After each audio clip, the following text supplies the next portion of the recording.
ഞാനാണേ ജോലിയൊക്കെ കഴിഞ്ഞിട്ട് വന്നിട്ട് ചെറിയൊരു ചായ കുടിച്ചു. പിന്നെ ഇപ്പം ഞങ്ങളുടെ പ്രാർത്ഥന ഞാൻ കഴിഞ്ഞു. ഇനി കുളിക്കുകയൊക്കെ കഴിഞ്ഞിട്ട് ഫുഡൊക്കെ കഴിച്ചിട്ട് ഒന്ന് കിടക്കണം. അങ്ങനെ ഇരിക്കുന്നു. നിങ്ങൾക്ക് ഇന്ന് എന്നായിരുന്നു വിശേഷം? മമ്മിക്ക് TV വെച്ച് കൊടുക്കാനേ സീരിയലൊന്നുമല്ല, അമ്മയ്ക്ക് കുറച്ച് കോമഡി ഇതൊക്കെ ഉണ്ട്. മഴവിൽ മനോരമയുടെ അതും ഇതൊക്കെ ഉണ്ട്. ആ കൂടെ കുറച്ച് കാണണം. അതിന് ഭയങ്കര ഒച്ചപ്പാടും ബഹളം ഉണ്ടാക്കുകയാണേ. ഞാൻ ഇച്ചിരി മുമ്പ് വന്ന് കയറിയതേ ഉള്ളൂ. ഇല്ല, ഇത് നമ്മളാണ്. ഞാൻ ജസ്റ്റ് ഒരു വീഡിയോ എടുക്കണം. അമ്മയ്ക്കൊന്നും മനസ്സിലാവില്ല.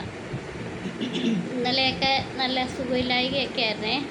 അപ്പം ഞാൻ ഇപ്പം എല്ലാ ദിവസവും ഒരു കുറച്ച് സമയം നിങ്ങളായിട്ട് ജസ്റ്റ് ഒന്ന് സംസാരിക്കുന്ന രീതിയിലൊരു വീഡിയോ എടുത്ത് പോസ്റ്റ് ചെയ്യാൻ എന്ന് ഞാൻ ഓർക്കുന്നു. അപ്പോൾ അത്യാവശ്യം നമ്മുടെ ഓരോ കാര്യങ്ങൾ നിങ്ങളുമായിട്ടൊന്ന് കമ്മ്യൂണിക്കേറ്റ് ചെയ്യാൻ പറ്റുമല്ലോ. അതുകൊണ്ടേ ലൈവ് ചെയ്യുന്നതിനെക്കാട്ടിലും കുറച്ചും കൂടെ നല്ലൊരിതായിട്ട് എനിക്ക് തോന്നി. ഇപ്പോൾ ഭയങ്കര ചൂടായത് കൊണ്ടേ ഞാൻ കുറച്ച് ദിവസമായി ഒരു മറ്റേ നൈറ്റി പീസ് മേടിച്ചിട്ടൊരു ടോപ്പ് അടിച്ചതാണ്. എങ്ങനെയുണ്ട്, കൊള്ളാവാ? അപ്പോൾ അത് ആയിരുന്നു ഇത്. നല്ല സുഖമുണ്ട്. കോട്ടൺ ആയതുകൊണ്ട് നല്ല ഒരു തണുപ്പുമുണ്ട്. എന്താ മുഖമൊക്കെ ഇരിക്കുന്നുണ്ടോ? എന്നാ നീ പപ്പ എവിടെ ഇരുന്നുകൊണ്ട് ഓരോ വർത്താനമൊക്കെ പറയുവാണേ. സത്യം പറഞ്ഞാൽ ഞാൻ വെളിയിൽ പോയിട്ട് വരുമ്പോഴല്ലേ മിണ്ടാൻ ആരിലൊക്കെ ഉള്ളൂ. അല്ലെങ്കിൽ പിന്നെ ഇതുങ്ങൾ രണ്ടും കൂടെ അങ്ങോട്ടും ഇങ്ങോട്ടും മുഖത്തോട് മുഖം നോക്കി ഊന്നും പറയണം. മമ്മിയുടെ പണിയെടുക്കുക. പിന്നെ പപ്പയ്ക്ക് ചെവിയൊക്കെ ഇല്ലാത്തതുകൊണ്ട് നല്ല രണ്ടുപേരും കൂടെ കൂടുതൽ കേൾക്കത്തില്ലായി കൊണ്ട് അടിയായിരിക്കും.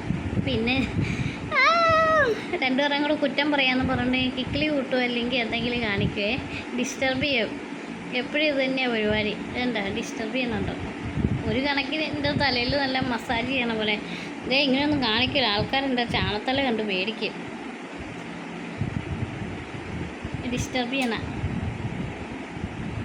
പപ്പതായിരിക്കുന്ന എനിക്ക് പ്രാർത്ഥന കഴിഞ്ഞിട്ട് കുറച്ച് നേരം ഞങ്ങൾ വർത്താനൊക്കെ പറഞ്ഞു. നമുക്കിവിടെ വെള്ളമില്ലെന്നേ. വെള്ളം തലയിൽ ചുമന്ന് കൊണ്ടുവരണം. ഒരു കാലിൽ ഒഴിക്കാനോ ഒന്ന് പല്ല് തേക്കാനോ എല്ലാത്തിനും നമ്മൾ വെള്ളം ചുമന്നുകൊണ്ട് വരണം. അപ്പോൾ അതിനെക്കുറിച്ചൊന്ന് എന്ത് ചെയ്യാൻ പറ്റും, നമുക്ക് എങ്ങനെ നമ്മുടെ വീട്ടിലോട്ട് വെള്ളം എത്തിക്കാൻ പറ്റുമെന്ന് ഇങ്ങനെ ഗൂഢമായിട്ട് ഇങ്ങനെ ചിന്തിക്കുകയായിരുന്നു. ഒരു കിണറുണ്ട്, അത് നല്ല വേനലായി കഴിഞ്ഞാൽ അതിനകത്ത് ഒന്നും വെള്ളമില്ലായേ, അപ്പടി പ്രശ്നമാണ്. അപ്പോൾ രാവിലെ വൈകിട്ട് വെള്ളം നമ്മൾ ചുമന്ന് കൊണ്ടുവരണം. ഞാൻ നേരത്തെ ആണെങ്കിൽ കുറേയൊക്കെ ഇതിന് സഹായിക്കാമായിരുന്നു. ഇപ്പം മമ്മി തന്നെയാണ് വെള്ളം ചുമട്. എനിക്ക് ഭയങ്കര വിഷമമുണ്ട്. എന്നാ ചെയ്യാൻ പറ്റും എന്നിങ്ങനെ. ഇപ്പോൾ നമുക്കിവിടെ അടുത്തൊരു തോടുണ്ട്. തോടും വരണ്ട് കിടക്കുക. എന്നാലും ഒരു കുളമൊക്കെ കുത്തിയിട്ടേ രാവിലെ വൈകിട്ട് അലക്കും കുളിയും കൂടെ അങ്ങോട്ടേക്കാക്കാം. പിന്നെ പല്ല് തേപ്പും ഒക്കെ പിന്നെ ചെരുപ്പ് കഴുകൽ അങ്ങനത്തെ കുറച്ച് കാര്യം അങ്ങോട്ടേക്ക് ആക്കുവാണെങ്കിൽ കുറച്ച് സെറ്റാവുമല്ലോ എന്നൊക്കെ കരുതുന്നു. അങ്ങനെ വല്ലതും ശരിയാക്കാം. ഞാൻ പറഞ്ഞു എൻ്റെ ചാണത്തല കാണിക്കരുതെന്ന്. എന്നൊക്കെ കുറച്ചിങ്ങനെ ചിന്തിച്ചുകൊണ്ടിരിക്കുക. ഇനി എന്നാ ചെയ്യാൻ പറ്റും? അമ്മയ്ക്കാണെങ്കിൽ 5-6 വട്ടം ഇങ്ങനെ സ്ട്രോക്കൊക്കെ വന്നയാൾ. എന്നാലും വേറെ വെള്ളത്തിന് നിവൃത്തിയില്ലെങ്കിലേ ഞാൻ ഇടയ്ക്ക് തലയിലും പിന്നെ ബക്കറ്റിലും വീട്ടിൽ വെള്ളമാക്കും.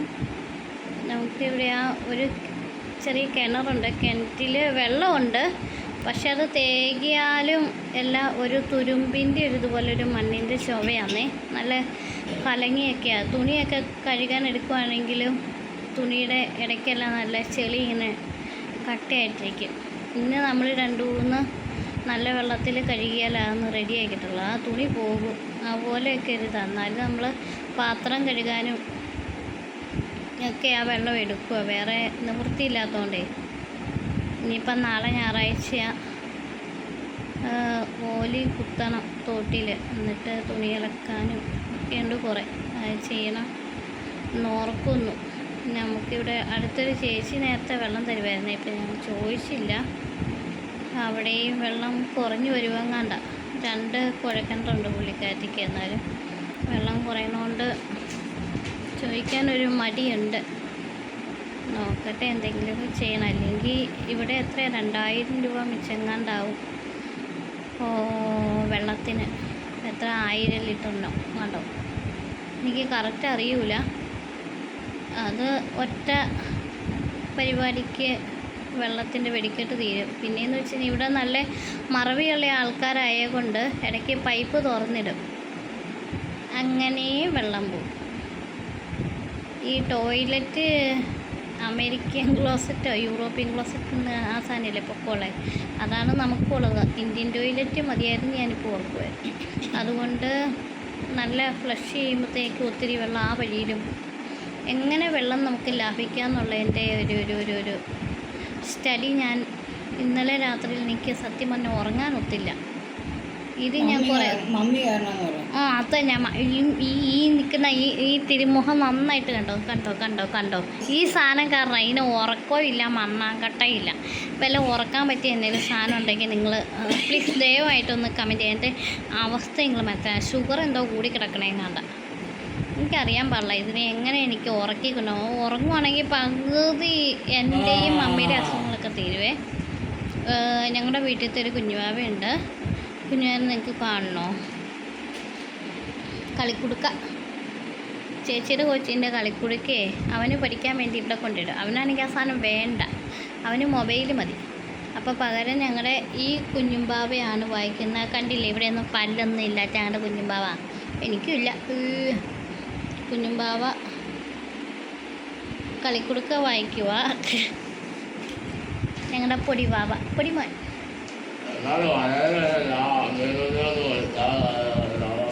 ഓ, മൂത്തമോളെ വിളിക്കണം ഇവിടെ. ഞാൻ ചെഞ്ഞ് വേണ്ട ചുമ്മാ പറഞ്ഞ കേട്ടോ. ഞാൻ ഒത്തിരി ലേറ്റായിട്ടാണ് വന്നപ്പം അവിടെ രണ്ടുപേരും കൂടെ ഗേറ്റിൻ്റെ അവിടെ ഇങ്ങനെ കണ്ടില്ലല്ലോ എന്ന് പറഞ്ഞ് നോക്കിയിരിക്കുമായിരുന്നു പാവങ്ങൾ. ഞാൻ വന്ന് അവൾക്ക് എന്തെങ്കിലും കാപ്പി കൊടുക്കടേ, കൊച്ച് കഴിക്കട്ടെ എന്ന് പറഞ്ഞു. അതെല്ലാം കഴിച്ചിട്ട് ഇത്ര നേരം നോക്കിയിരിക്കുമായിരുന്നേ.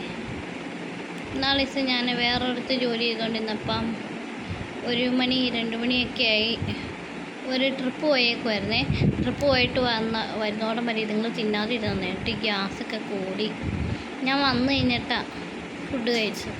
ഗ്യാസെല്ലാം കൂടി 2-3 ദിവസത്തേന് സൂയിലായിരുന്നു. എനിക്കത് കണ്ടപ്പോഴത്തേക്ക് വിഷമമായി. ടൂറൊന്നും പോകണ്ടായിരുന്നു ഓർത്തു. എന്നൊക്കെയാണോ ഇന്ന് പറയാൻ എനിക്കൊന്നും വലിയ മുൻപില്ല. അപ്പം ടാറ്റ, ബൈ ബൈ.